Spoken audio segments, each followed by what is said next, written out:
জানা গেছে আজকে খালেদা জিয়ার উন্নত চিকিৎসার জন্য লন্ডনে নিয়ে যাওয়ার কথা ছিল, তবে তার শারীরিক অবস্থার কথা বিবেচনা করে মেডিকেল বোর্ড সিদ্ধান্ত নিয়েছে 12 থেকে 14 ঘন্টার জার্নি তার শরীরের জন্য উপযুক্ত নয়। তাই তারা আজকে বা এই নিয়ে 2 দফায় পিছিয়েছে খালেদা জিয়ার লন্ডন যাত্রা। জানিয়ে রাখি যে তার একটি মূল সমস্যা হচ্ছে একটি জটিলতা যদি কেটে যায় তো নতুন আরেকটি জটিলতা তার শরীরে দেখা দিচ্ছে। আর অন্যদিকে লিভারের যেই দীর্ঘদিনের পুরানো যে লিভারের সমস্যা ছিল সেটি কিছুটা নিয়ন্ত্রণে এলেও তার কিডনি জটিলতা নিয়ে ডক্টর কিছুটা উদ্বিগ্ন রয়েছে।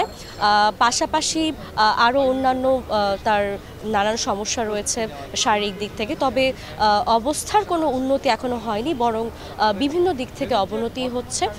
মেডিকেল বোর্ড থেকে জানা গেছে সূত্র অনুযায়ী তারা বলছেন যে এই মুহূর্তে দেশেই তার উন্নত চিকিৎসার জন্য নানানভাবে প্রচেষ্টা করা হচ্ছে তার শারীরিক অবস্থার উন্নতির জন্য।